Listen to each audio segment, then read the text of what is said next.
Si le Yamaguchi-gumi reste le clan de Yakuza le plus célèbre du Japon, parmi ceux qui l'ont dirigé depuis sa création en 1905, Kazuo Taoka, le troisième Kumicho, celui que l'on surnomme le parrain des parrains, a marqué les esprits.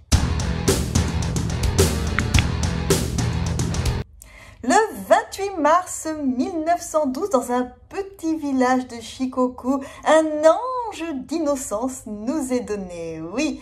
Sauf que les fées n'ont pas été très généreuses avec Kazuo Taoka. Papa décède avant sa naissance. Maman rejoint papa quand il n'a que 4 ans. Alors, élevé par des proches, il quitte l'école à 14 ans, se met à travailler sur les docks et rejoint dans la foulée le Yamaguchi-gumi. En 1936, Kazuo Taoka écope de 8 ans de prison pour avoir assassiné un membre d'un gang rival. Et à sa sortie, le poste de boss l'attend sagement. Quand il devient Kumicho, le Yamaguchi-gumi est un petit clan local exsangue. La Seconde Guerre mondiale leur a fauché la jeunesse du clan qui constituait la base, la chair à canon.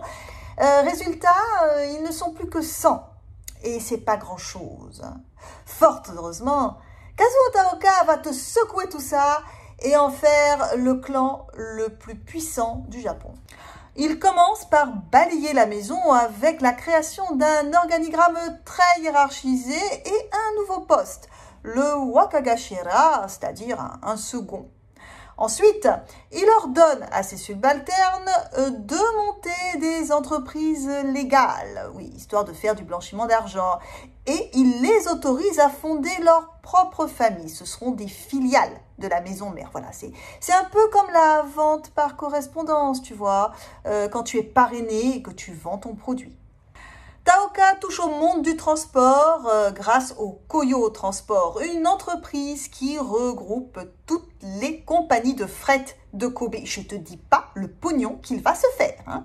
Et dans la foulée, il s'attaque au showbiz avec la Kobe Genosha qui va lui permettre de s'implanter au niveau national grâce à sa chanteuse vedette. Le petit Yamaguchi-gumi grandit pour devenir une des plus puissantes organisations criminelles du pays dans les années 60. 343 gangs sous tutelle, des connexions politiques à n'en plus finir, l'argent coule à flot. Assez méfiant, en 1963, il refuse de rejoindre la confédération Yakuza, le Kantokai.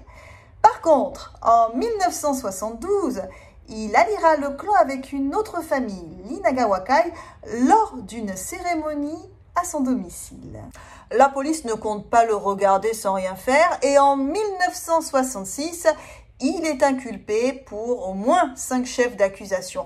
Procès d'ailleurs dont il ne verra pas la fin puisqu'il décède en 1981 d'une crise cardiaque. Son épouse, Fumiko, va prendre le relais, grande première, mais juste pour un temps, histoire qu'on élise quelqu'un d'autre.